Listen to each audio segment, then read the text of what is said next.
தேவனின் பிரசன்னம் யெகோவா ஷம்மானி, சகல வலிமையுள்ள யெகோவா அதோனை.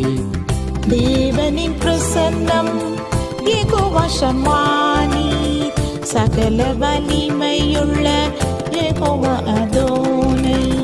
சமாதான கர்த்தர் யெகோவா ஷாலோம் நீர், சமாதான கர்த்தர் யெகோவா ஷாலோம் நீர். நீதியின் தேவனே யெகோவா சிக்கீனு, நீதியின் தேவனே யெகோவா ஷிக்கீனு. இம்மட்டும் எங்களுக்கு உதவிகள் செய்த எபனேசர் உமையே துதிக்கின்றோம். இம்மட்டும் எங்களுக்கு உதவிகள் செய்த எபனேசர் உமையே